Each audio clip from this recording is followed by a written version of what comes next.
Hseng-dong, a knife maker based in Kinmen, Taiwan region, has been transforming old artillery shells into beautifully crafted steel knives for over half a century.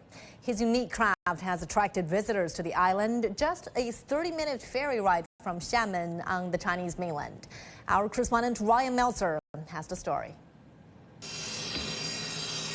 On the island of Kinmen, Taiwan, Hseng-dong finally crafts steel knives out of decades-old used artillery shells.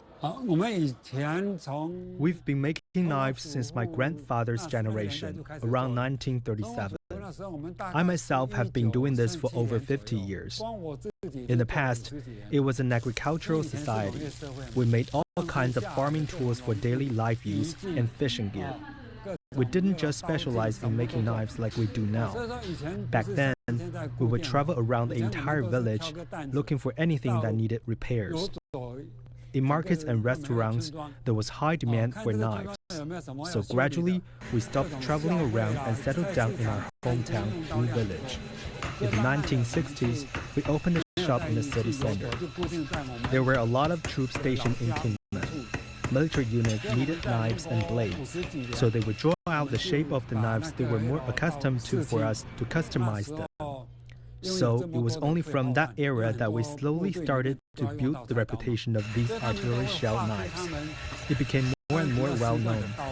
The knives have become a favorite souvenir for visitors to Kinmen Island.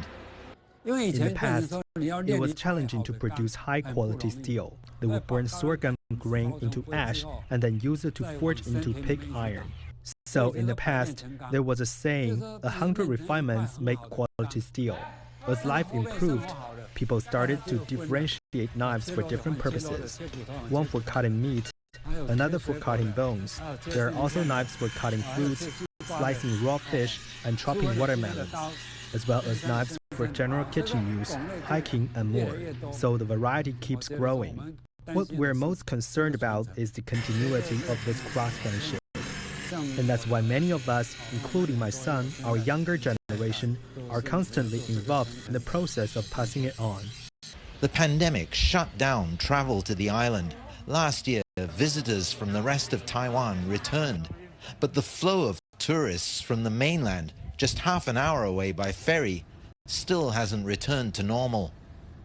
Of course, this is something that everyone is looking forward to the most, because first of all, if there can be such free interaction between both sides of the strait, just like before the pandemic, it will not only impact the economy, but also the emotional connection between the people on both sides. This kind of exchange will have a positive effect. Rian Maelzer, CGTN,